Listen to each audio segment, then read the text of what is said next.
Mega korupsi di Indonesia kembali terungkap dengan nominal yang fantastis pula.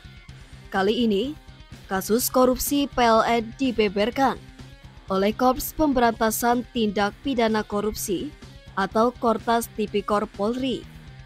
Hal tersebut dikonfirmasi oleh Wakil Kepala Kortas Tipikor Polri, Brigadir Jenderal Arief Adiharsa, yang mengatakan bahwa pihaknya saat ini tengah melakukan penyelidikan atas kasus dugaan korupsi di PLN.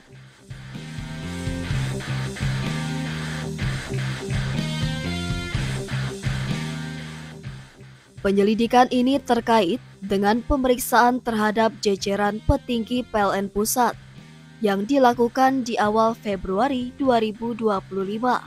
Fokus dalam penyelidikan ini adalah proyek pembangkit listrik tenaga uap atau PLTU di Kalimantan Barat yang telah terbengkalai sejak tahun 2016 lalu.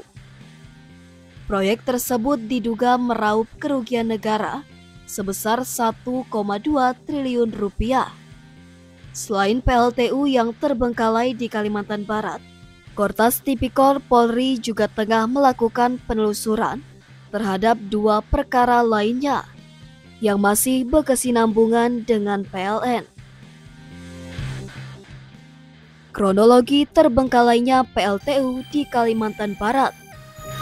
Pada tahun 2008 lalu, PLN mengadakan lelang proyek PLTU 1 Kalbar 2 kali 50 MW dengan sumber pendanaan dari PT PLN Persero. Dalam lelangan proyek tersebut, KSO BRN memenangkan lelang dan mendapatkan proyek tersebut.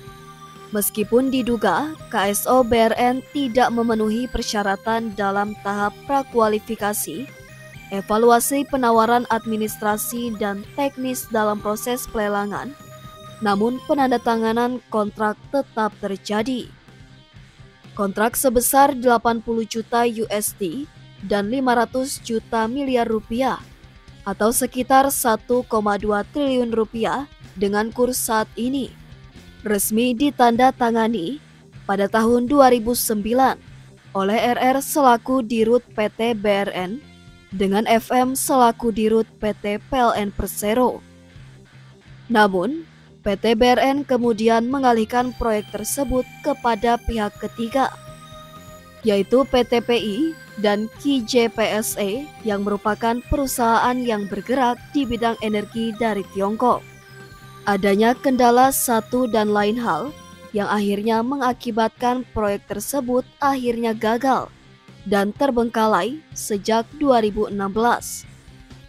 Selain PLTU 1 Kalbar, Kortas Tipikor Polri juga sedang menelusuri 3 perkara dugaan kasus korupsi yang melibatkan perusahaan listrik negara tersebut. Pengusutan ini ditandai dengan kabar adanya pemeriksaan terhadap para pejabat PT PLN Pusat pada Senin 3 Februari lalu. Namun Arief masih belum membeberkan informasi lebih jauh konstruksi dugaan tindak pidana korupsi tersebut maupun pihak-pihak yang telah dimintai keterangan lebih lanjut.